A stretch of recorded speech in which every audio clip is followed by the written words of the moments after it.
أعمالنا من يهده الله فلا مضل له ومن يضلله فلا هادي له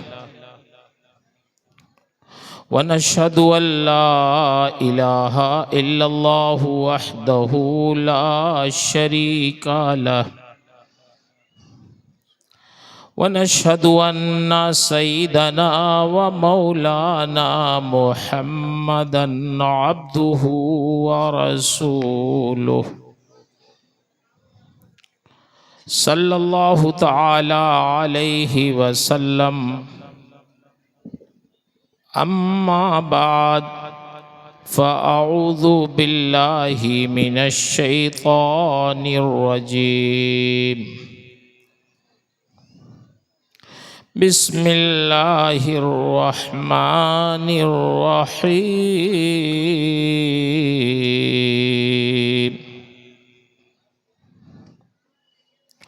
وهو يتولى الصالحين.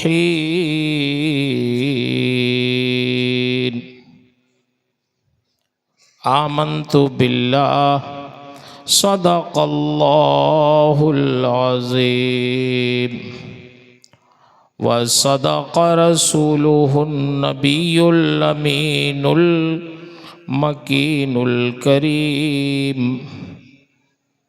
ونحن على ذلك لمن الشاهدين والشاكرين والحمد لله رب العالمين.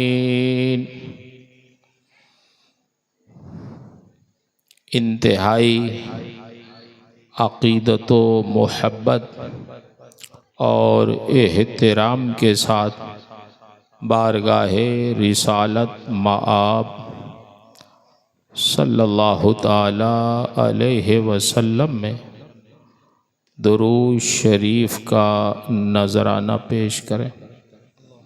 اللہم صلی علی سیدنا و مولانا محمد معدن الجود والکرم وآلہ وبارک وسلم صلاۃ و سلاما علیک یا رسول اللہ. معزز حاضرین مجلس، یہ ہماری اور آپ تمام حضرات کی مشترکہ سعادت مندی اور خوش نصیبی ہے کہ اللہ تعالیٰ نے ہمیں اور آپ کو آج کی اس شب میں کچھ دیر کے لیے اپنے ذکر و شکر میں مشغول فرما دیا ہے. اللہ تعالیٰ آپ کی ہم سب کی شرکت کو قبول فرمائے اور یہاں سے اٹھنے سے پہلے اللہ تعالیٰ ہم سب کی مغفرت فرمائے. ان بچوں نوجوانوں کو بھی بہت بہت مبارکبادیاں جنہوں نے اس جلسے کے لیے کوشش کی، محنت کی، آپ کو ہم سب کو اکٹھا کیا. اللہ ان نوجوانوں بچوں کی کوششوں کو قبول فرمائے، ان کو دنیا آخرت میں کامیابیاں نصیب فرمائے، ان کے علم و فضل میں، رزق میں، عزت میں، کردار میں اللہ برکتیں عطا فرمائے. معزز حاضرین مجلس،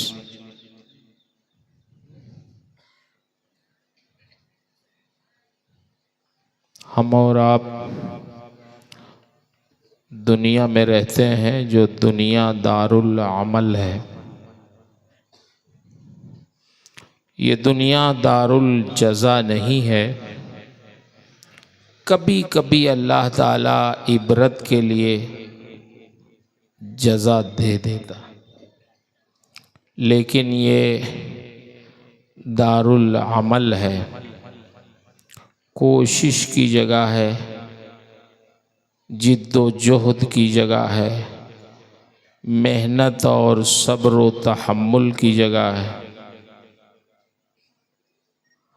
کوئی شخص ایسا نہیں ہے جس سے پوچھئے تو وہ کامیاب نہ ہونا چاہتا۔ سب لوگوں کی خواہش رہتی ہے کہ ہم کامیاب ہو جائیں۔ کوئی اپنے آپ کو ناکام دیکھنا نہیں چاہتا، مگر معیار سب کا الگ الگ ہے کامیابی کا۔ کچھ لوگ یہ سمجھتے ہیں کہ مال و دولت اکٹھا کرنا ہی کامیابی ہے۔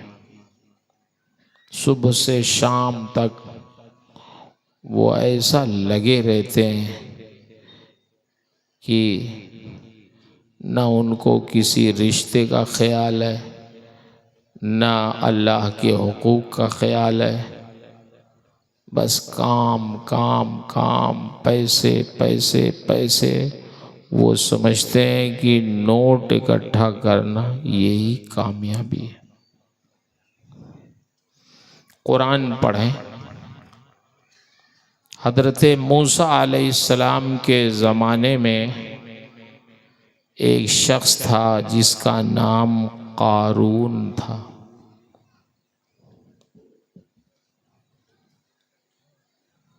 کتنا بڑا امیر تھا وہ،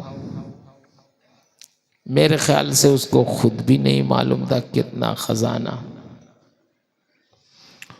قرآن میں اس کے خزانے کے بارے میں جو بتایا گیا کہ اس کے خزانے نہیں، اس کے خزانے جس مکان میں بند رہتے تھے اس میں جو تالے لگے رہتے تھے، ان تالوں کی چابیاں اونٹوں کی جماعت پہ چلتی تھی۔ خزانے نہیں اونٹوں کی جماعت پہ چلتے تھے، خزانوں کی چابیاں اونٹوں کی جماعت پہ چلتی تھی۔ تو کتنا خزانہ اس کے پاس تھا۔ موسیٰ علیہ السلام کا بہت قریبی تھا۔ آپ نے ارشاد فرمایا کہ زکوٰۃ دو، اللہ نے تمہیں مال دیا ہے تو اس کی زکوٰۃ دو۔ تو اس نے جب حساب لگایا تو کہنے لگا کہ موسیٰ تم نے تو ایسا حکم دے دیا ہے کہ اس میں میرا بہت سارا مال چلا جائے گا۔ موسیٰ علیہ السلام نے سمجھایا اسے کہ دیکھو یہ مال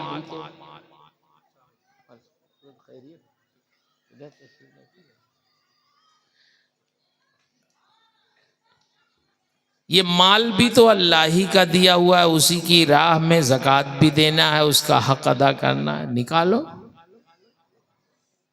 تو تیار نہیں ہوا۔ جب حساب لگایا نا تو اس کو بہت بھاری لگا۔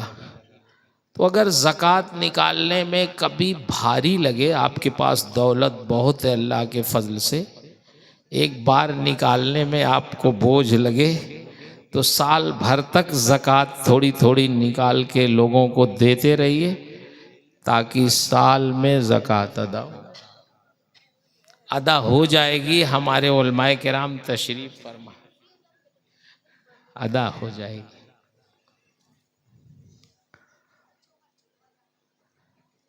موسیٰ علیہ السلام ناراض ہو گئے جب وہ نہیں ادا کیا، تو اس کے خلاف دعا کری۔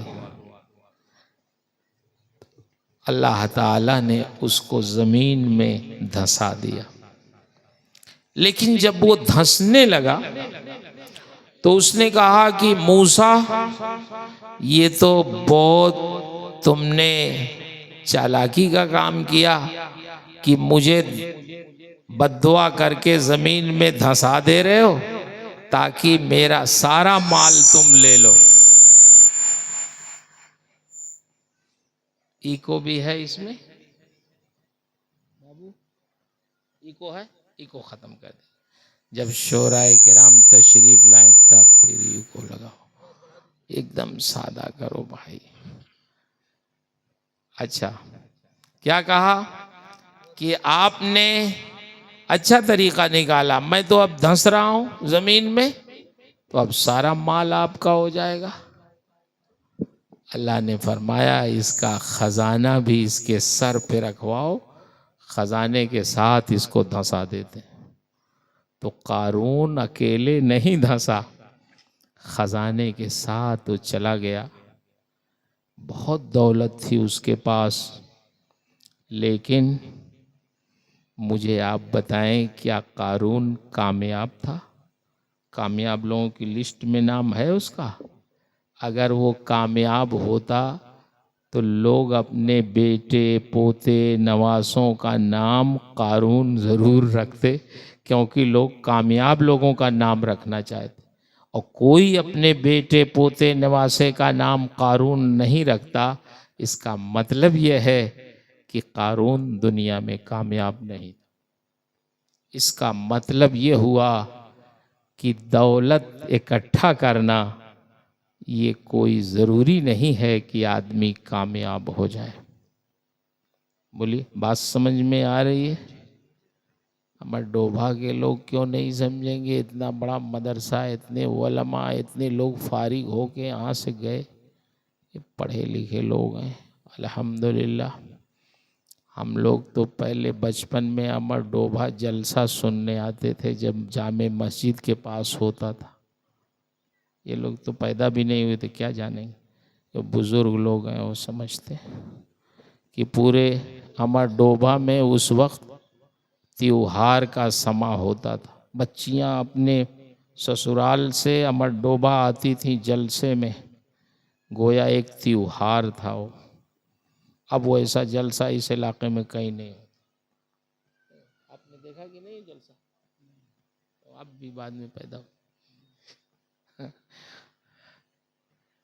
ہے، ہوتا تھا نہیں ہوتا تھا حضرت جلسہ. اجمل صاحب آتے تھے، حضور حافظ ملت تشریف لاتے، ان کی صدارت میں جلسہ ہوتا تھا. اتنا اچھا جلسہ اس علاقے میں کہیں نہیں ہوتا تھا.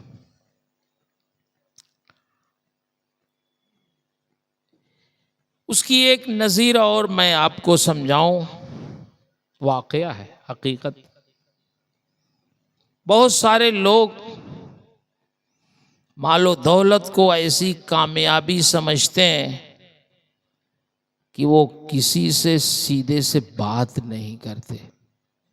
اگر اللہ تعالیٰ انہیں دولت عطا فرما دیتا تو وہ کسی غریب کے پاس بیٹھنا نہیں چاہتے، کسی ضرورت مند کے پاس نہیں سوچتے ابھی یہ کچھ مانگ نہ لے.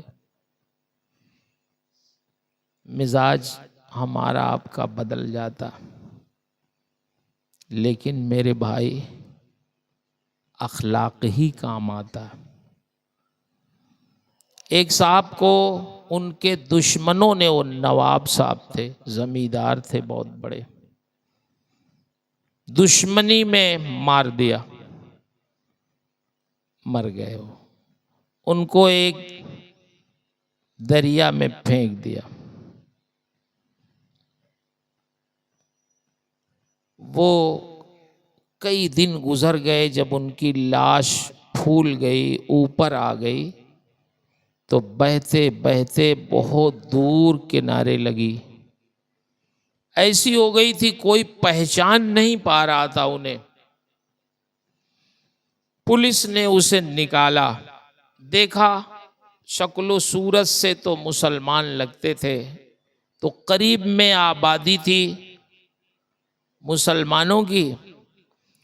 ان لوگوں نے وہاں پہنچایا کہ بھئی یہ لاوارث، بیٹا بیٹھ جاؤ، ایک لاوارث لاش ہے، آپ لوگ اس کا کفن دفن کر دیجئے. تو وہ اس گاؤں کے لوگوں کو انہوں نے اس کو حوالے کر دیا. آپ یقین مانیں امام صاحب نے آدھے گھنٹے اعلان کیا، ایک لاوارث لاش ملی ہے، اس کے کفن دفن کے لیے چندہ چاہیے. آدھے گھنٹے تک اعلان کیا، چندہ اکٹھا ہوا، اس سے کفن دفن کا انتظام ہوا. لوگوں نے دفن کیا، نہ کوئی رونے والا نہ کوئی پہچاننے والا، لوگوں نے دفن کر دیا. تقریباً 3 مہینے کے بعد پتہ چلا کہ وہ فلاں علاقے کے بہت بڑے زمیندار صاحب کی لاش تھی، جن کے پاس 300 ایکڑ زمینیں تھیں، کئی کروڑ روپے بینک بیلنس تھے. کبھی ان کے 3 لڑکے نوجوان تھے ہاتھی جیسے، جو کسی کو اپنے سامنے سمجھتے نہیں تھے. کبھی سوچا ہوگا زمیندار صاحب نے کہ میرے اکاؤنٹ میں کروڑوں روپے ہیں، میری ملکیت میں سینکڑوں ایکڑ زمینیں ہیں، اور میرا کفن چندے سے مہیا کیا جائے. کبھی سوچا بھی نہیں ہوگا. میرے بھائیوں، دولت اکٹھا کرنا یہ کوئی کامیابی کی دلیل نہیں ہے کہ آدمی واقعی کامیاب ہو جائے. کبھی کبھی خزانہ رہتے ہوئے بھی کفن کے لیے آدمی ترس جاتا. ہندوستان کا بادشاہ بہادر شاہ ظفر کیا کہہ کے گیا ہے، کتنا کم نصیب ظفر دفن کے لیے 2 گز زمین بھی نہ ملی کوئے یار. بڑے بڑے سلطنت مغلیہ کے بادشاہوں کی قبروں پہ آج لکھا ہوا ہے کہ بر مزارے ماں غریباں نہ چراغے نہ گلے. ہم وہ غریب ہیں کہ جن کی قبر پر نہ آج کوئی پھول چڑھانے والا ہے نہ کوئی چراغ جلانے والا ہے. جنہوں نے ہندوستان، غیر منقسم ہندوستان پہ حکومت کی، آج ان کی قبروں پر کوئی چراغ بھی جلانے والا نہیں ہے. لیکن اللہ والوں کے وہاں، میں لکھنؤ گیا ایک عرس میں تقریر کرنے، تو لوگوں نے بتایا کہ کہنے لگے حضرت جوتے یہیں آپ نکال دیجئے. ارے میں نے کہا بھائی مسجدوں اور مزاروں کے پاس غائب بہت ہو جاتا ہے جوتا، جلسوں میں بھی ہوتا، خیر اب کم ہوتا. انہوں نے کہا نہیں آپ بالکل فکر نہ کریں، کچھ نہیں غائب ہوگا. کہنے لگے یہ جو لوگ بیٹھے ہوئے ہیں جوتے کی رکھوالی کرنے، آپ کا جوتا بھی رکھیں گے، یہ بڑے بڑے سرمایہ دار ہیں جو حضرت کی عقیدت میں، حضرت کے عرس میں جوتے کی رکھوالی کرنے آئے. بڑے بڑے سرمایہ دار اللہ والوں کے مزار کے قریب آ کے زائرین کے جوتے کی رکھوالی کرنا اپنی سعادت مندی سمجھتے ہیں. وہ بڑے بڑے بادشاہوں کی قبر پر کوئی چراغ بھی جلانے نہیں جاتا. اس کا مطلب یہ ہوا میرے بھائی، نیک بننے کی ضرورت. چلیے بات ابھی مکمل نہیں ہوئی، آپ سمجھ رہے ہیں نا بات، میری تمہید تھوڑی سی ہے.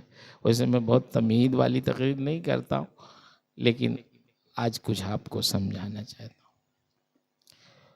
کچھ لوگ یہ سمجھتے ہیں حکومت اگر ہماری ہو جائے، طاقت آ جائے تو ہم کامیاب ہو جائیں گے، ہماری پارٹی جیت جائے تو ہم کامیاب ہو جائیں. چلیں دیکھتے ہیں بھائی حکومت سے بھی. موسیٰ علیہ السلام کس بادشاہ کے زمانے میں تھے ذرا بتائیے؟ فرعون. کس کے زمانے میں تھے؟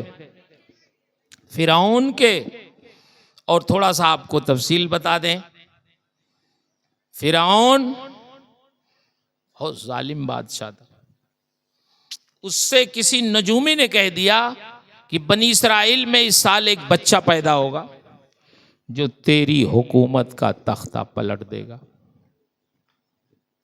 اس نے کہا اچھا. یہ مصر کی بات میں بتا رہا ہوں، مصر میں فرعون تھا. اس نے کہا بنی اسرائیل کو ہم جانتے ہیں، اپنے سپاہی اور فوجی لگا دیتے ہیں، جتنے بچے اس سال پیدا ہوں گے ہم ان کو قتل کروا دیں گے. کوئی زندہ رہے گا تب نہ ہماری حکومت کا تختہ پلٹے گا. کسی کو زندہ ہی نہیں بچنے دیں گے.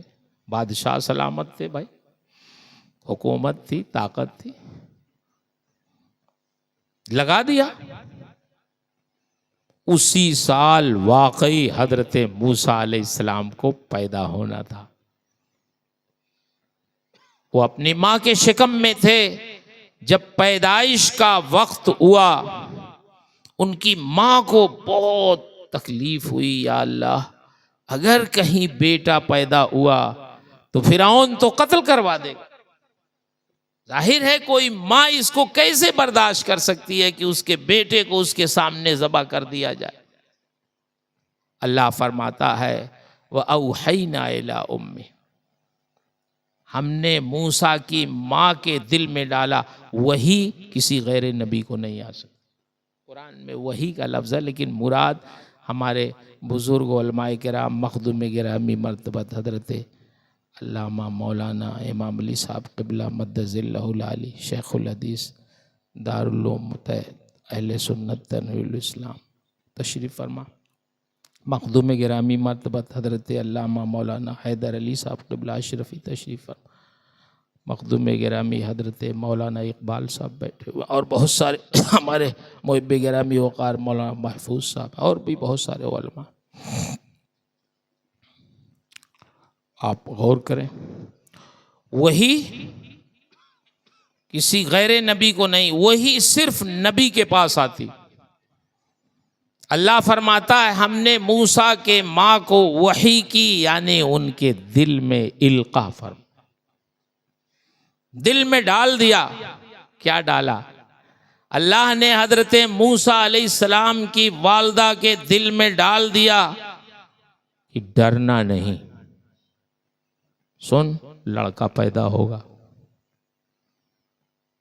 اور جب وہ پیدا ہو تو لکڑی کا ایک صندوق بنا کے اپنے لڑکے کو اس میں رکھ کے دریائے نیل میں ڈال دینا.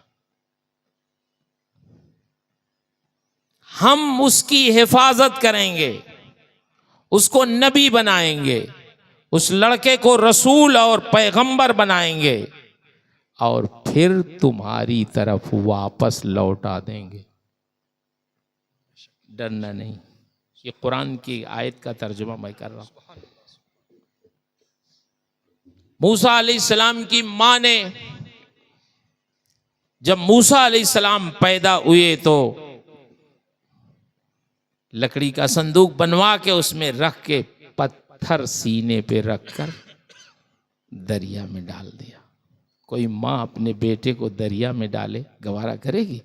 لیکن اللہ کا حکم تھا، ڈال دیا.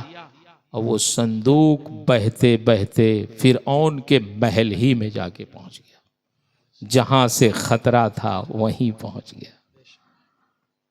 حضرت آسیہ فرعون کی بیوی مومنہ تھیں. جب موسیٰ علیہ السلام کا وہ صندوق نکالا گیا تو موسیٰ علیہ السلام اپنے انگوٹھے کو چوس رہے تھے. فرعون کے پاس کوئی اولاد نہیں تھی. حضرت آسیہ نے کہا کہ یہ لڑکا بہت اچھا ہے، ہونہار لگ رہا ہے، ہمارے پاس کوئی اولاد نہیں ہے، ہم اس کو اپنا بیٹا بنا لیتے. آپ غور کریں تو فرعون کی گود میں حضرت موسیٰ کی پرورش ہونے لگی. اللہ کا نظام دیکھا آپ نے جی؟ جس بچے کے پیدا نہ ہونے کی خاطر ہزاروں بنی اسرائیلی بچوں کو قتل کر دیا گیا، اس بچے کی پرورش اللہ نے اس کے دشمن کی گود میں کروا کے ثابت کر دیا کہ اللہ اپنے دین کا کام جس سے بھی چاہے لے سکتے. پاسباں مل گئے کعبے کو صنم خانے سے. سمجھ رہے؟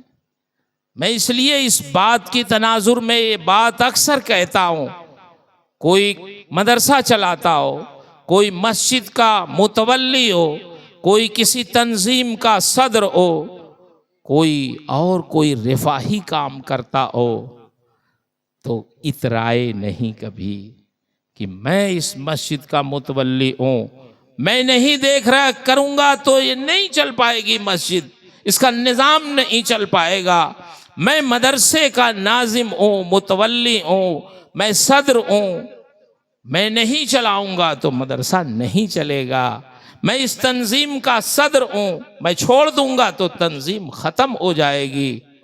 ایک گنوارو کہاں ہو، تم نہیں کرو گے، اس دنیا میں بے شمار بندے اللہ کے ہیں، وہ کسی سے بھی اپنے دین کا کام لے سکتا ہے۔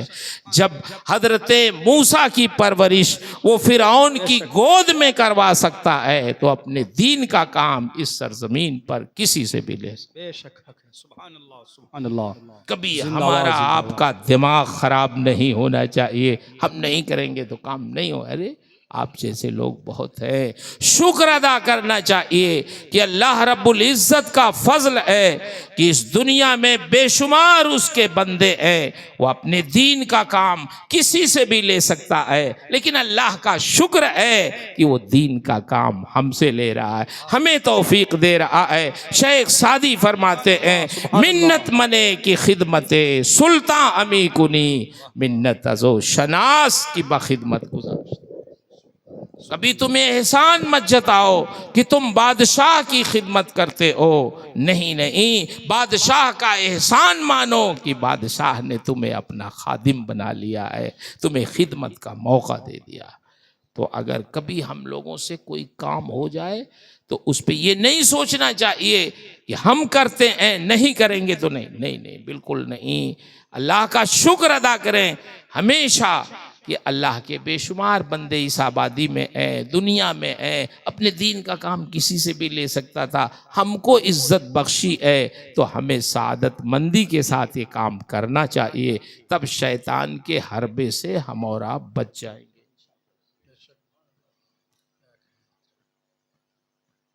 تو فرعون کی گود میں پرورش ہوئی، کتنے دن تک ہوئی جانتے ہیں جی؟ نہیں جانتے؟ جاننا چاہیے، یہ سب بھی آپ کے دین کا حصہ ہے، جانیے۔ فرعون کے وہاں جب آپ پہنچے تو آپ دودھ نہیں پیتے تھے کسی کا، تو ان کی والدہ بلائی گئیں، ان کی بہن نے جا کے کہا، ایک خاتون ہے جو بہت صاف ستھری رہتی ہیں، جب وہ کسی بھی بچے کو دودھ پلاتی ہیں تو بچے دودھ پینے لگتے ہیں۔ تو فرعون نے کہا جاؤ بلا کے لاؤ، تو ان کی بہن ان کی والدہ کو بلا کے لے گئی، نہیں بتایا کہ میں بہن ہوں اور یہ والدہ۔ تو جب والدہ کو لے کے گئیں وہ، اور انہوں نے گود میں لیا، حضرت موسیٰ علیہ السلام نے آنکھیں کھول دیں اور دودھ پینا شروع کر دیا۔ تو پھر فرعون نے کہا آپ ان کو اپنے گھر لے جائیں، ہماری طرف سے اجازت۔ گھر لے کے آ گئی۔ اس طرح اللہ کا وعدہ سچ ثابت ہوا کہ ہم اس بچے کو پھر تمہارے پاس لوٹا دیں گے، اللہ نے لوٹا دیا۔ قرآن کی تفسیر پڑھیں پتہ چلے گا، 30 سال تک حضرت موسیٰ فرعون کے پاس، فرعون کے یہاں رہ کے اچھے لباس پہنتے تھے۔ پھر جب نبوت کا اعلان فرمایا، اللہ نے فرمایا موسیٰ جاؤ فرعون کے پاس، اب دین کا پیغام پہنچاؤ۔ تو موسیٰ علیہ السلام کو تھوڑا سا جھجک محسوس ہوئی کہ 30 سال تک تو میری پرورش کیا ہے اس نے، اور جب گئے تو اس نے یہی کہا، کیا میں نے ایک لمبے زمانے تک موسیٰ تمہاری پرورش نہیں کی ہے؟ خیر یہ تو نہیں کہہ سکتے تھے پرورش نہیں کی، لیکن آپ نے اللہ کا پیغام پہنچایا اور فرعون آپ کا پھر دشمن ہو گیا۔ ایک وقت وہ بھی آیا جب بنی اسرائیل پہ مظالم ہونے لگے تو موسیٰ علیہ السلام اپنی قوم کو لے کے مصر سے باہر آ گئے، اور ہجرت کا حکم دے دیا، مصر چھوڑ دو۔ بنی اسرائیل رات کے سناٹے میں مصر چھوڑ دیا، چلے گئے، باہر آ گئے۔ جب صبح ہوئی تو معلوم ہوا کہ بنی اسرائیل تو سب چلے گئے مصر سے۔ بادشاہ نے، فرعون نے کہا پیچھا کرو، ان کو پکڑو۔ فوجی خود فرعون بھی ان کے پیچھے لگ گیا۔ موسیٰ علیہ السلام اپنی قوم کو لے کے جب مصر سے باہر ہوئے تو آگے سمندر، اور پیچھے جب مڑ کے دیکھا تو فرعون اور فرعون کا لشکر۔ موسیٰ علیہ السلام کی قوم بلبلا گئی کہ موسیٰ ہم تو اب پکڑے گئے، کہاں آپ لے کے آ گئے؟ ہم اپنے گھر میں تھے تو کچھ محفوظ بھی تھے، آپ نے تو ایسی جگہ لا کے کھڑا کر دیا ہے کہ سامنے سمندر ہے، آگے جائیں تو ڈوب جائیں گے، پیچھے جائیں تو پیچھے فرعون کا لشکر ہے، مارے جائیں گے، یہ بتائیے اب جائیں کہاں؟ تو جانتے ہیں جب دنیا کے سارے اسباب ختم ہو جاتے ہیں تو اس وقت اللہ کی مدد کام آتی ہے۔ موسیٰ علیہ السلام اللہ کے پیغمبر تھے، ارشاد فرماتے ہیں ڈرو نہیں، ان معی ربی سیہدین، ہمارے ساتھ ہمارا رب ہے، کوئی راستہ ضرور پیدا فرمائے گا، ڈرنے کی کوئی ضرورت نہیں ہے۔ موسیٰ علیہ السلام کو حکم ہوا، جبرائیل آئے، حکم دیا، اللہ کا حکم ہے موسیٰ اپنی لاٹھی سمندر پہ مارے، سمندر پہ لاٹھی ماری حضرت موسیٰ نے، قرآن کہتا ہے کالطود العظیم، سمندر میں ہائیوے تیار ہو گئے، دونوں طرف کے پانی برف بن کر کھڑے ہو گئے، دیوار بن کے، بیچ میں راستہ پیدا ہو گیا۔ اللہ کا حکم تھا موسیٰ اپنی قوم کو لے کے سمندر پار کر جاؤ۔ موسیٰ علیہ السلام بنی اسرائیل کو لے کے پار کر گئے۔ فرعون اور فرعونیوں نے دیکھا کہ راستہ تو تیار ہے، اسی راستے سے ہم بھی پیچھا کرتے ہیں۔ جب پورا لشکر اور فرعون بھی پورے سمندر میں آ گئے تو اللہ نے حکم دیا، پانی برابر ہو گیا، پورا لشکر فرعون کا، خود فرعون بھی سمندر میں ڈوب گیا۔ مجھے آپ بتاؤ، حکومت فرعون کے پاس تھی، مگر کیا فرعون کامیاب ہوا؟ جی، اس کا مطلب یہ ہوا حکومت ملنا بھی کوئی کامیابی کی دلیل نہیں ہے۔ اگر کامیابی کی دلیل ہوتی تو فرعون کا نام کامیاب لوگوں میں ہوتا، لیکن فرعون کا نام کامیاب لوگوں کی لسٹ میں کہیں نہیں ہے۔ ایک چیز اور میں بتانا چاہتا ہوں، کبھی بھی حالات کیسے بھی پیش آ جائیں، جیسے آپ اس وقت ڈرے سہمے ہیں، مگر قرآن کہتا ہے وَلَنَبْلُوَنَّكُمْ بِشَيْءٍ مِّنَ الْخَوْفِ وَالْجُوعِ وَنَقْصٍ مِّنَ الْأَمْوَالِ وَالْأَنفُسِ وَالثَّمَرَاتِ وَبَشِّرِ الصَّابِرِينَ۔ اللہ تعالیٰ ایسے حالات ڈال کے آزماتا ہے کہ دیکھیں میرے بندے صبر کرتے ہیں کہ نہیں، کبھی مال کی کمی، کبھی جان کی کمی، کبھی پریشانیاں، کبھی اموات، ان سب سے اللہ ہمیں آزماتا ہے، دیکھیں میرے بندے صبر کرتے ہیں کہ نہیں کرتے ہیں۔ فرماتا ہو بشری صابرین، صبر کرنے والوں کو خوشخبری سنا دو۔ تو اللہ تعالیٰ کی یہ آزمائش ہوتی ہے۔ میں عرض کر رہا تھا، کبھی بھی مایوس ہونے کی ضرورت نہیں ہے۔ ان معی ربی سیہدین، صرف حضرت موسیٰ کے زمانے میں قول صادق نہیں آتا ہے، ہمارا رب زندہ ہے۔ جیسے کل فرعون اور فرعونیوں کے لیے اللہ تعالیٰ نے سبب پیدا کیا، اور موسیٰ علیہ السلام ان کی قوم کے لیے اللہ نے سمندر پھاڑ کے راستہ پیدا کیا، اللہ قادر ہے اس بات پر کہ آج بھی وہ امت مسلمہ کے لیے زندگی گزارنے کی کوئی سبیل ضرور پیدا کر سکتا، وہ راستے پیدا کرے گا۔ آپ کو نا امید ہونے کی ضرورت نہیں ہے، ہاں ہم سب کو نیک بننے کی ضرورت ہے۔ سبحان اللہ۔ اگر ہم یہ سمجھتے ہیں کہ صرف مال سے ہم کامیاب ہو جائیں گے، مال اکٹھا کر کے، عہدہ اور منصب حاصل کر کے، تو یہ کوئی ضروری نہیں ہے۔ ہاں وہ لوگ ضرور کامیاب ہیں جو نیک ہوئے، عمل صالح کیا، اپنا رشتہ اپنے رب سے مضبوط کیا، تو وہ کل بھی کامیاب تھے. آج بھی جو لوگ اس نقطے پر عمل کرتے ہیں، اس فلسفے پہ عمل کرتے ہیں، اللہ کے فرمودات پہ عمل کرتے ہیں، اپنے ظاہر و باطن کو نیک بناتے ہیں، تو آج بھی ان کے لیے کوئی راستہ ضرور پیدا ہو جاتا.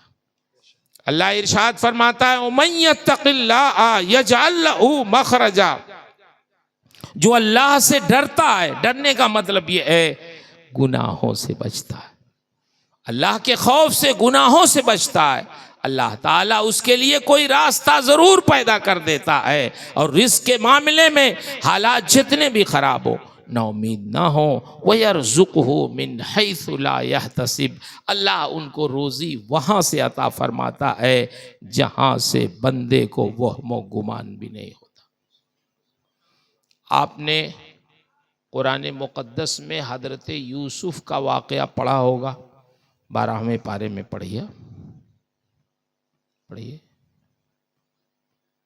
یوسف علیہ السلام نے کتنا صبر کیا بتائیے. بھائیوں نے مارا پیٹا، کنویں میں ڈال دیا، پھر کنویں سے جب نکالے گئے تو معمولی پیسے میں بیچ دیا غلام بنا کے. مصر میں گئے، پھر وہاں دوبارہ بکے، مگر ایک زمانہ آیا وہ مصر کے عزیز مصر ہو گئے. پورا مصر آپ کا غلام بن گیا. اور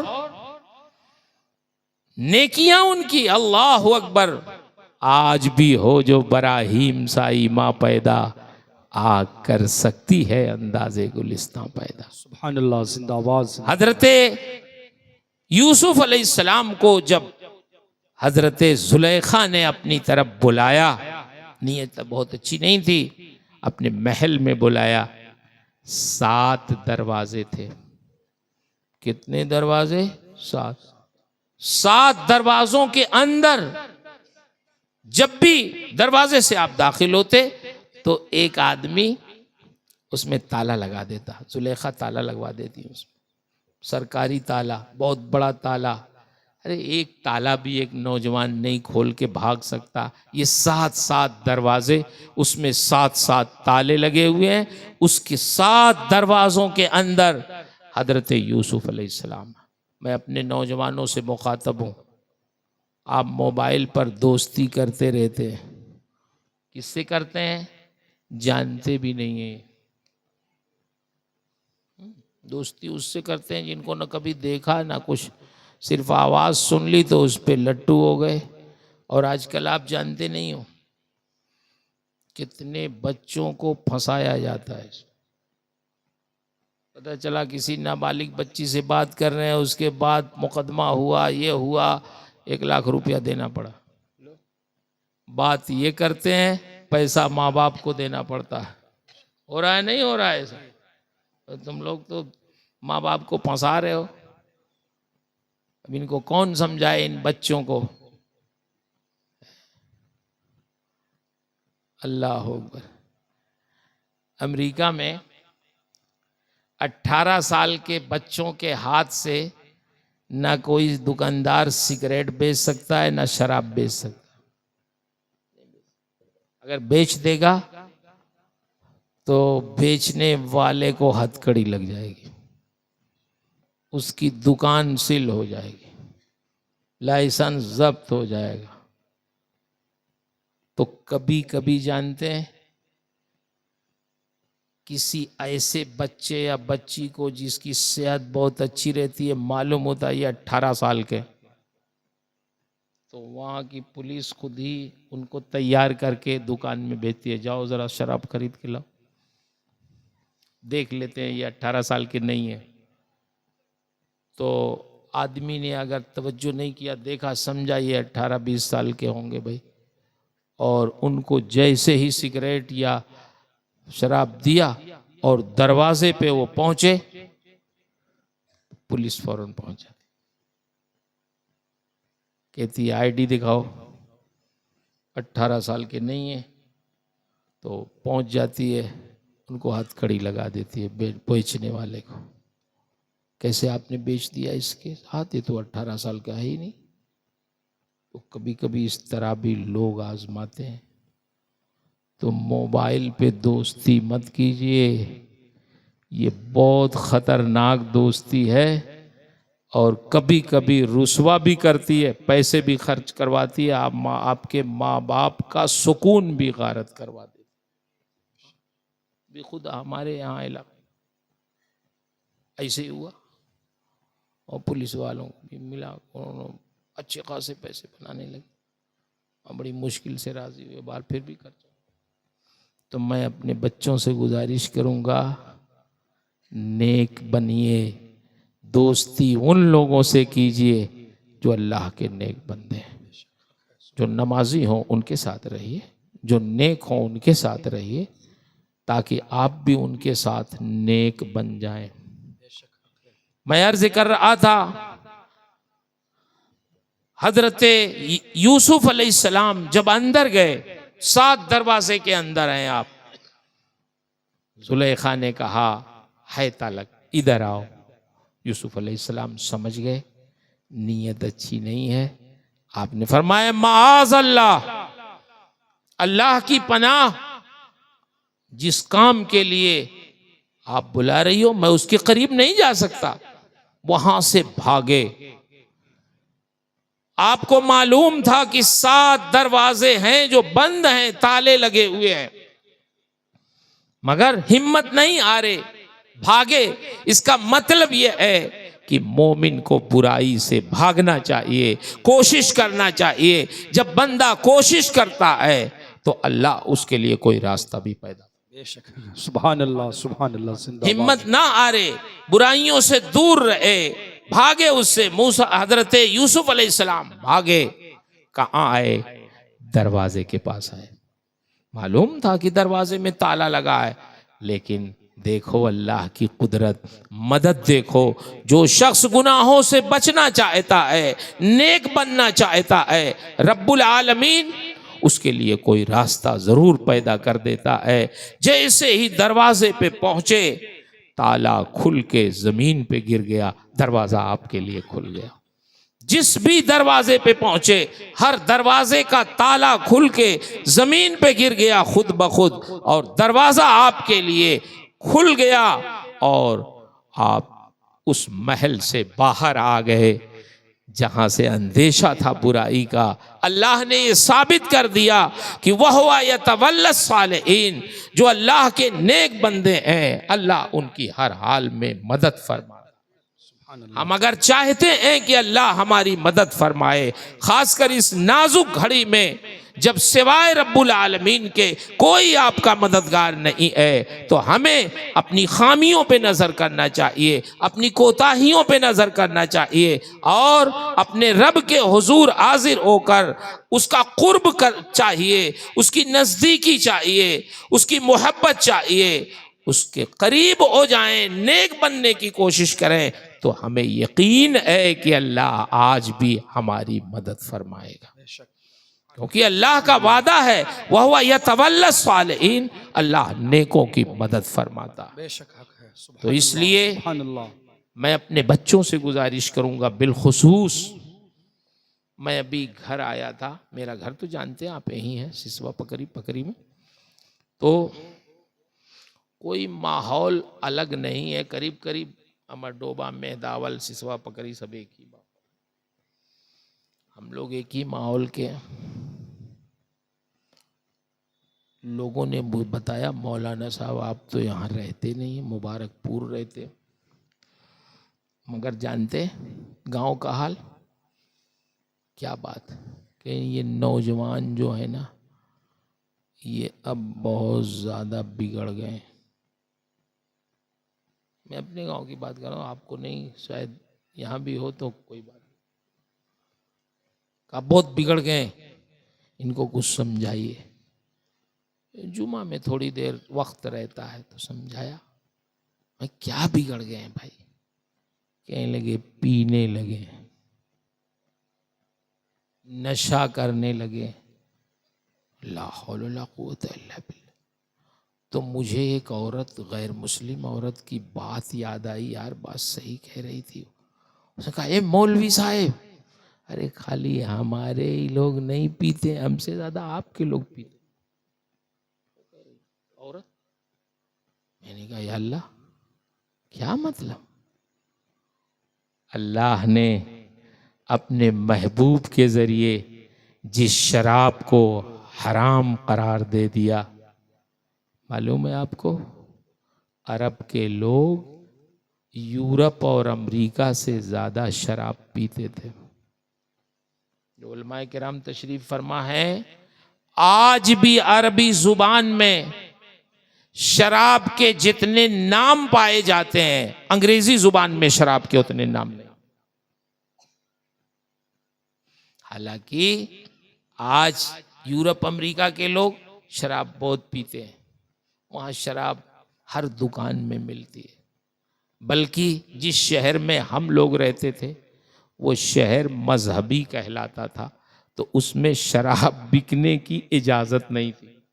جیسے بہار میں یہاں اجازت نہیں ہے، تو ہم لوگ بہار میں جب جاتے ہیں جلسے میں اپنی گاڑی سے، تو بارڈر پہ گاڑی چیک کرتے ہیں، منہ بھی سونگتے ہیں لوگوں. ہم لوگوں کا نہیں سونگتے جاتے ہیں، مولوی آدمی ہے تو خود ہی اس کے خلاف تقریر کرتے، لیکن گاڑی کی ڈگی اگی دیکھتے ہیں کچھ ہے تو نہیں ان میں، لوگ لے جاتے ہیں. عربی زبان میں آج بھی 250 نام شراب کے پائے جاتے ہیں. تو جس شہر میں ہم لوگ رہتے تھے وہاں شراب نہیں بکتی تھی، تو وہاں کے لوگوں نے گورنمنٹ کے خلاف مقدمہ کر دیا کہ ہم تو پیتے ہیں مگر شراب اس شہر میں بکتی ہی نہیں، اور دوسرے شہر جانا پڑتا خریدنے کے لیے، تو کوئی انتظام کرے حکومت. تو حکومت نے الیکشن کروایا کہ بھئی اس شہر کے لوگ چاہتے کیا، اور وہاں تو یہی طریقہ، ووٹ دیں، جن کو شراب کی حمایت میں ووٹ دینا ہو شراب کی حمایت میں دیں، جن کو مخالفت میں دینا ہو مخالفت میں دیں. تو میرے بھائی ہم لوگ ہار گئے الیکشن. شراب پینے والوں کی حمایت میں ووٹ زیادہ آ گئے، اور جو چاہتے تھے نہ بکے وہ ہار گئے، تو اس شہر میں بھی بکنے لگی. یہ حال ہے. تقریباً میری جو یادداشت ہو سکتا ہے خطا کر رہی ہو، 1932 یا 22 میں امریکہ کے ایک سیمینار میں ڈاکٹروں نے تحقیق کی، اپنی تحقیقات اور ریسرچ پیش کیا حکومت کے سامنے کہ شراب ہمارے ملک میں بہت پی جاتی ہے، اس پر پابندی لگنی چاہیے. اس کے نقصانات بہت ہیں جو ہماری حدیث نے بیان کیا کہ شراب ام الخبائث، برائیوں کی جڑ ہے. تو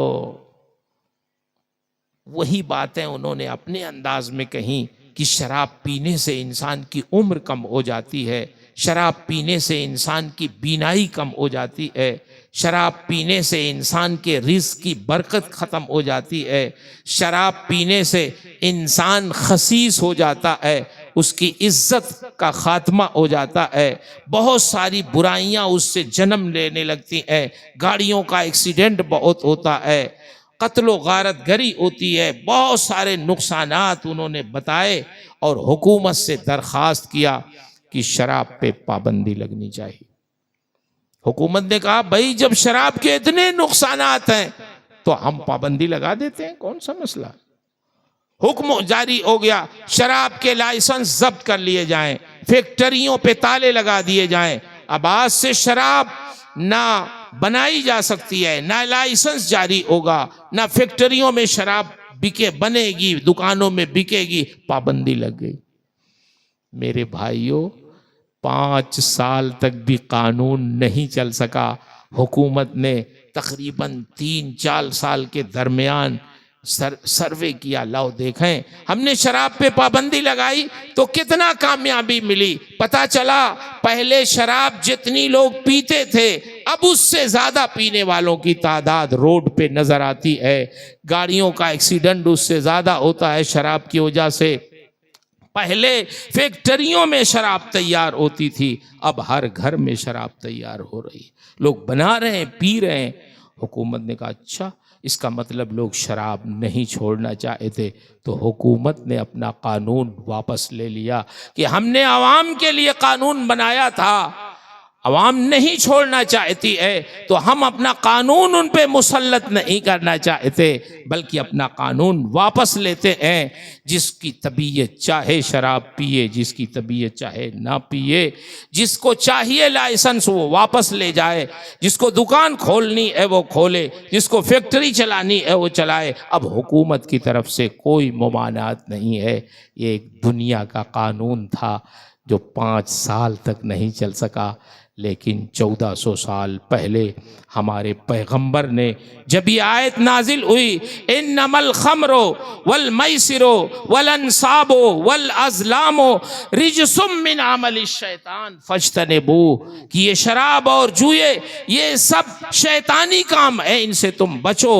تو اللہ کے رسول صلی اللہ علیہ وسلم کی بارگاہ میں جب یہ آیت نازل ہوئی تو ایک صحابی کو بلایا، ارشاد فرمایا شراب اب حرام ہو چکی ہے، جاؤ مدینے کی گلیوں میں اعلان کر دو کہ الا ان الخمر قد حرمت، الا ان الخمر قد حرمت، الا ان الخمر قد حرمت. جاؤ اعلان کرو. صحابی رسول گئے، مدینے کی گلی میں اعلان کر رہے ہیں اے اہل مدینہ سن لو، شراب حرام ہو گئی ہے. الا ان الخمر قد حرمت، آج سے شراب حرام کر دی گئی ہے، اب شراب کوئی مسلمان نہیں پی سکتا. پورے مدینے میں جب اعلان یہ ہوا لوگ سن لیے، سمجھ گئے کہ اب شراب حرام ہو گئی، پینا چھوڑ دیا. ایک صحابی بارگاہ رسالت میں حاضر ہوئے، انہوں نے عرض کیا حضور آج تو شراب کا حال بڑا عجیب ہے. آپ نے فرمایا بتاؤ شراب کا کیا حال ہے مدینے میں اعلان سننے کے بعد؟ انہوں نے کہا حضور اگر آپ مدینے میں کسی مسلمان کے گھر میں شراب کا ایک قطرہ بھی تلاش ہے تو اب شراب کا کوئی قطرہ کسی مسلمان کے گھر میں نہیں ملے گا. آپ کا اعلان سننے کے بعد پھر مجال ہے کہ حرام ہونے کے بعد کوئی شراب اپنے گھر میں رکھے. عرض کرتے حضور میرا حال یہ تھا کہ میں اپنے دوستوں کے ساتھ بیٹھ کر شراب کے دور خود چلا رہا تھا، پی رہا تھا، اپنے دوستوں کو پلا رہا تھا، بڑے کیف و سرور میں تھے، نشاط و مستی میں تھے. اتنے میں آپ کے منادی کا اعلان ہمارے کانوں سے ٹکرایا الا ان الخمر قد حرمت، آج سے شراب حرام کر دی گئی ہے. یا رسول اللہ جیسے ہی ہم نے سنا کہ شراب حرام کر دی گئی ہے ہم نے شراب نالیوں میں اڈیلنا شروع کر دیا. شراب کے جو مٹکے تھے ہم نے نالیوں میں اڈیل دیا. جو شراب ہمارے ہاتھ میں تھی ہم نے نالیوں میں پھینک دیا. جو شراب ہمارے منہ میں تھی ابھی حلق کے نیچے نہیں گئی تھی ہم نے کلی کرنا شروع کر دیا سننے کے بعد. اور یہ اللہ کے رسول جو شراب ہم نے حکم سننے سے پہلے پی لیا تھا یہ سوچ کر کہ کہیں ایسا تو نہیں کہ حکم پہلے نازل ہوا ہو اطلاع ہمیں بعد میں مل رہی ہو، اس لیے ہم نے انگلیاں ڈال ڈال کر کے اس شراب کو بھی قے کر دیا جو ہم نے شراب پی لیا تھا. کیوں؟ اب حرام ہو گئی ہے تو حرام غذا ہمارے جسم میں نہ جائے. اے اللہ کے رسول ہم نے وہ شراب بھی قے کر دی. آپ غور کریں ایک ملک کا قانون جب کوئی سیاسی رہنما بناتا ہے تو وہ 3-4 سال بھی نہیں چل پاتا، لیکن جب وحی الہی کے ذریعے پیغمبر کے پاس کوئی قانون الہی نازل ہوتا ہے تو اس کی شان یہ ہے کہ پیغمبر خود نہیں اعلان کر رہے ہیں، ان کا منادی اعلان کر رہا ہے، لیکن اس اعلان میں یہ تاثیر ہے کہ اس وقت تو عمل ہوا ہی. آج تک پوری امت مسلمہ شراب کو حرام سمجھتی ہے، اگر کوئی پیتا بھی ہے تو سمجھتا ہے یہ حرام ہے، نجس ہے، اس لیے وہ چھپتا ہے، شرمندہ ہوتا ہے. اس کا مطلب یہ ہوا جو شراب حرام کر دی گئی ہے کسی مومن کے لیے جائز نہیں کہ اب وہ کوئی شراب پیے، شراب بنائے، شراب کی دکان کھولے، شراب بیچے. نہ مومن کے لیے شراب بنانا جائز، نہ پینا جائز، نہ بیچنا جائز، نہ خریدنا جائز. اللہ نے یہ ساری چیزیں ایک مسلمان کے لیے حرام قرار دیا. میرے بھائیوں، میرے نوجوانوں، کس راہ پہ آپ کھڑے ہو؟ جس راہ پہ آپ ہو وہ راہ اللہ کی طرف نہیں لے جاتی ہے، وہ اللہ سے دور کرنے والی ہے۔ ایسے راستے پہ آپ رہو جس راستے پہ چل کے اپنے رب سے قریب ہو جاؤ، اپنے ماں باپ کے بتائے ہوئے اصولوں پہ عمل کرو۔ آج بہت درد کے ساتھ کہنا پڑتا، بچے ہمارے ماں باپ کو دنیا ہی میں بھول جاتے ہیں۔ بولیے، کبھی کبھی کسی سے پوچھئے، بڑے میاں آپ کے کتنے لڑکے ہیں؟ کہتے ہیں مولانا صاحب 7 لڑکے۔ اچھا تو آپ کس کے ساتھ رہتے ہیں ذرا بتائیے، کس کے ساتھ رہتے ہیں؟ مولانا صاحب کسی کے ساتھ نہیں رہتے، کسی کے ساتھ کوئی ہمیں رکھنے کے لیے تیار نہیں۔ بوڑھا بوڑھی کو سب کی شادی کر دی، اپنے بچوں کے ساتھ رہتے ہیں، کوئی ہمیں اپنے ساتھ رکھنے کے لیے تیار نہیں، سب بھول گئے۔ اللہ اکبر! جس ماں نے اپنے شکم میں رکھا، جس ماں باپ نے محنت مشقت کر کے ہماری پرورش کی کہ بچہ بڑا ہوگا ہمارے کام آئے گا، اللہ و رسول کو پہچانے گا، ماں باپ کو پہچانے گا، خدمت کرے گا، شادی تلاش کی۔ شادی کرنے میں کتنا خرچ ہوتا آج کل؟ بولیے، یہ تو غنیمت مانیے کہ ابھی اس علاقے میں غنیمت ہے، نہیں تو ادھر مہاراج گنج میں جائیے تو یہ سب فرنیچر وغیرہ جہیز میں شمار نہیں ہوتا۔ کیش کتنا دیں گے یہ ہوتا۔ میں تو بچوں کو پڑھاتا ہوں، مہاراج گنج والے لڑکوں سے کہتا ہوں، اچھا یہ بتاؤ تم لوگوں کو پڑھانے لکھانے کا فائدہ کیا ہوا جب تمہارے علاقے کے حالات ہی نہیں بدل رہے ہیں؟ تو یہ پڑھنے لکھنے کا کیا فائدہ؟ مولوی ہو کے جاتے ہو اور تم لوگ خود ہی لیتے ہو پیسہ اتنا، تو حالات کیسے بدلیں گے؟ پہلے تم خود اپنی شادی کرو اس طرح کہ بھائی اس میں نہ لو تو شاید کچھ تقریر کرو تو اثر بھی ہو۔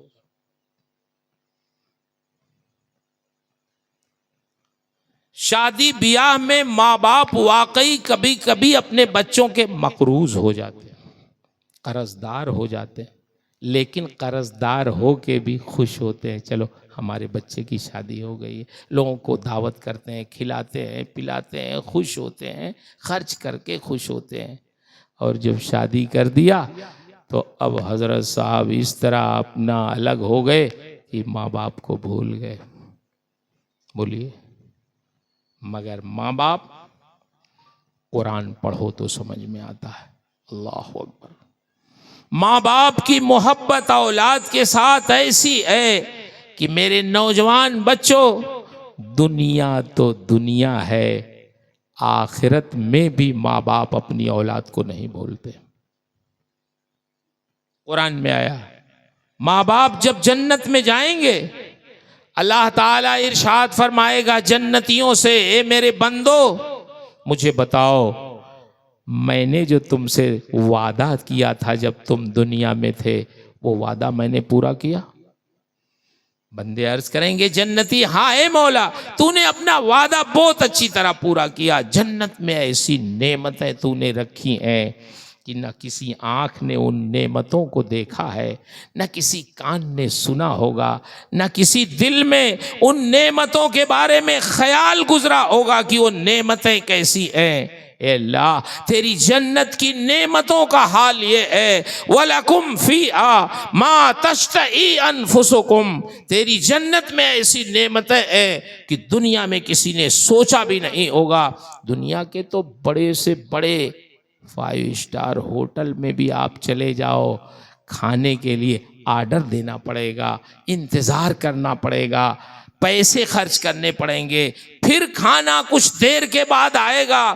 لیکن اللہ نے جنت میں جنتیوں کے لیے ایسا انتظام فرما دیا ہے کہ اللہ فرماتا ہے وَلَكُمْ فِيهَا مَا تَشْتَهِي أَنفُسُكُمْ، جنت میں تمہیں آرڈر بھی دینے کی کوئی ضرورت نہیں ہے، جو تم سوچو گے اللہ کی طرف سے تمہارے سامنے وہ نعمت حاضر کر دی جائے گی، وہاں آرڈر بھی دینے کی ضرورت۔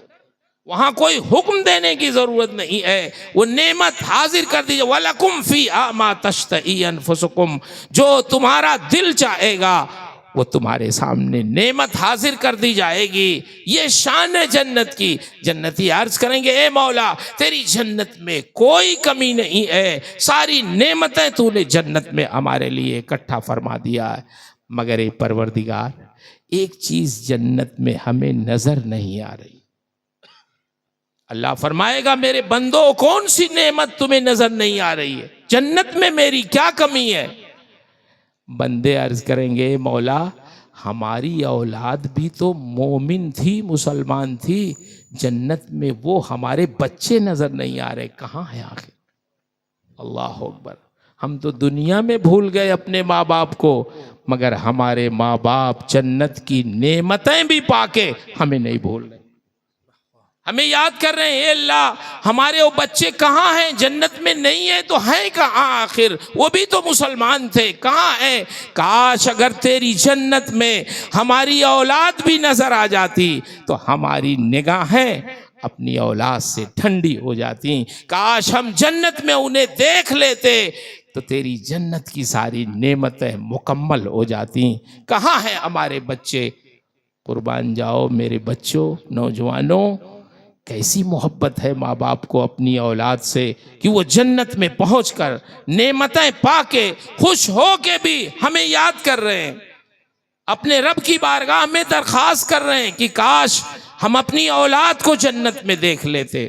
اللہ ارشاد فرمائے گا میرے بندو، میرے جنتی بندو، تمہاری اولاد بھی جنت میں ہے لیکن تمہارے طبقے میں نہیں ہے، تمہارے کتنا نیک نہیں تھے وہ تو وہ تم سے نیچے والے طبقے میں۔ اللہ یہ بھی فرما سکتا تھا کہ یہ میرے بندو تم جاؤ نیچے والے طبقے میں اپنی اولاد کو دیکھ کر آ جاؤ اوپر، لیکن یاد رکھیں جب جنت میں اللہ کسی کو بلند مقام عطا فرما دے گا تو پھر ان کو نیچے نہیں بھیجے گا۔ ارشاد فرماتا ہے وَأَلْحَقْنَا بِهِمْ ذُرِّيَّتَهُمْ، اللہ ارشاد فرماتا ہے اے میرے جنتی بندو سنو، ہم تمہاری محبت میں کہ تمہیں جنت میں اپنی اولاد کو دیکھ کر خوشی حاصل ہو، تمہاری نگاہیں ٹھنڈی ہو جائے، تمہاری محبت میں ہم تمہاری اولاد کو جنت کے نچلے طبقے سے نکال کر تمہارے طبقے میں پہنچا دیتے ہیں تاکہ تم انہیں دیکھ کر خوش ہو جاؤ، تمہاری نگاہیں ٹھنڈی ہو جائے، تمہارے اعمال اور تمہاری خوشنودی کے لیے ہم تمہاری اولاد کو بھی تمہارے طبقے میں پہنچا دیتے ہیں۔ اس کا مطلب یہ ہوا کہ ہمارے ماں باپ جنت میں بھی ہمارے ترقی درجات کا سبب بنتے، ان کی وجہ سے اولاد کے درجات بلند ہوتے ہیں۔ کتنے احسانات ہمارے ماں باپ کے ہیں کہ وہ دنیا میں بھی ہمارے لیے پریشان، آخرت میں جنت میں بھی ہمارے لیے پریشان۔ اس لیے جن خوش نصیبوں کو اپنے ماں باپ کی زندگی ملے ان کی عزت کرو، ان کی خدمت کرو، ان کا احسان مانو، ان کی خدمت کر کے ان پر خرچ کر کے اپنی سعادت مندی سمجھو کہ خرچ کا موقع ملا، خدمت کا موقع ملا۔ یہ وہی راستے ہیں جو آپ کو ہم کو جنت تک لے جانے والے ہیں۔ اور بات ختم ہو تو نہیں ہوتی لیکن وقت ختم ہو گیا، آپ کا جلسہ ابھی چلے گا بھی، ہمارے سید صاحب قبلہ مدد اللہ العالی تشریف لائیں گے، بہت اچھا خطاب فرماتے ہیں۔ شورائے اسلام ابھی بہت سارے ہوں گے، وہ بھی نعت پڑھیں گے۔ چونکہ میں نے درخواست کی تھی کہ میری تقریر جلدی سے کروا دیجئے، مجھے مبارک پور جانا ہے، صبح پھر پڑھانا ہے، تو زیادہ دیر تک جگنا بہت مشکل ہو جاتا، پھر بھی رات گزر جاتی ہے پہنچتے پہنچتے۔ اس لیے بہت کچھ نہ کہہ کر میں یہی عرض کروں گا اپنے بچوں سے کہ ہم لوگوں کی کامیابیوں میں ہمارے ماں باپ کی محنتیں پوشیدہ ہیں، ان کے احسان کو کبھی فراموش نہ کریں، بندوں کا حق اپنے رب کا حق ادا کریں، نیک بنیں۔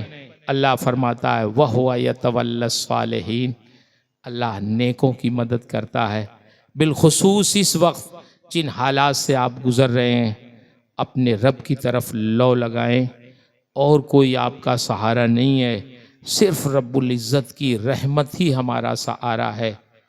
اپنے رب کا قرب حاصل کریں، اپنی خامیوں پر نظر ثانی کریں، اپنی غفلتوں کو ہم دور کریں، شاید یہ اوقات ہماری اصلاح کا ذریعہ بن جائیں۔ اللہ تعالیٰ آپ کو، ہم سب کو توفیقات خیر سے نوازے، ہمارے ان بچوں کو بالخصوص نیک بنائے، یہی ہمارا مستقبل ہے۔ ان کے ذریعے سے دین کا، امت کا کام ہونا ہے، تو ان بچوں پر نگاہ رکھیں، اپنے اپنے بچوں کی نشست و برخاست پہ نگاہ رکھیں۔ میں دیکھتا ہوں ہماری آبادیوں میں بچے 12 بجے، 1 بجے، 2 بجے تک جگتے رہتے ہیں، کوئی کام بھی نہیں ہوتا تب بھی جگتے رہتے ہیں۔ ماں باپ کی ذمہ داری ہے ان پر نگاہ رکھیں، ان کی نشست و برخاست پہ، کہ یہ کہیں غلط لوگوں کے ساتھ تو نہیں رہتے ہیں، ان کا موبائل بھی چیک کریں، ان کو نیکی کے راستے پہ لگائیں، اور اپنی ذمہ داریوں کو سمجھیں۔ اللہ تعالی ہمیں، ہماری اولاد کو، ہمارے ان بچوں کو اپنے اپنے فرائض اور ذمہ داریاں سمجھنے کی توفیق عطا فرمائے، ہم سب کو نیک بنائے، ہمارے ان بچوں کو نیک بنائے۔ ایک بار پھر ان بچوں کو دلی مبارکباد پیش کرتا ہوں، جن بچوں نے محنت کر کے، کوشش کر کے اتنا بڑا مجمع اکٹھا کیا، لوگوں کو دینی باتیں سننے کا موقع عنایت کیا۔ اللہ ان بچوں کو نیک بنائے، ان کی عمر میں، صحت میں، علم میں، فضل میں، رزق میں، عزت میں برکتیں عطا فرمائے۔ اسٹیج پہ ہمارے بہت سے علماء، مشائخ، ائمہ کرام، علماء اعظام تشریف فرما ہیں، اللہ ان کا سایہ عاطفت ہم تمام لوگوں پر دراز فرمائے، ان کے فیوز و برکات سے فیض یاب رکھے، ان کی عمروں میں، صحت میں خوب برکت دے، اور ان کے سائے میں ہم سب کو زندگی گزارنے کی توفیق عطا فرمائے۔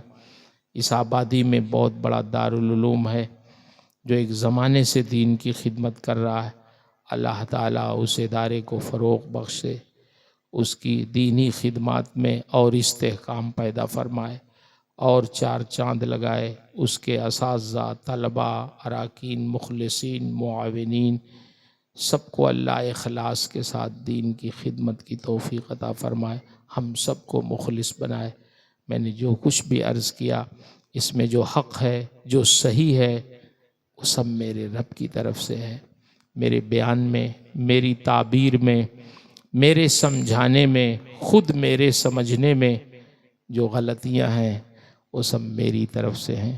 اللہ مجھے حق کہنے، حق سنانے، حق پہ قائم رہنے، اور حق کی نشر و اشاعت کی توفیق عطا فرمائے۔ استغفر اللہ ربی من کل ذنب واتوب الیہ۔ السلام علیکم ورحمۃ اللہ وبرکاتہ۔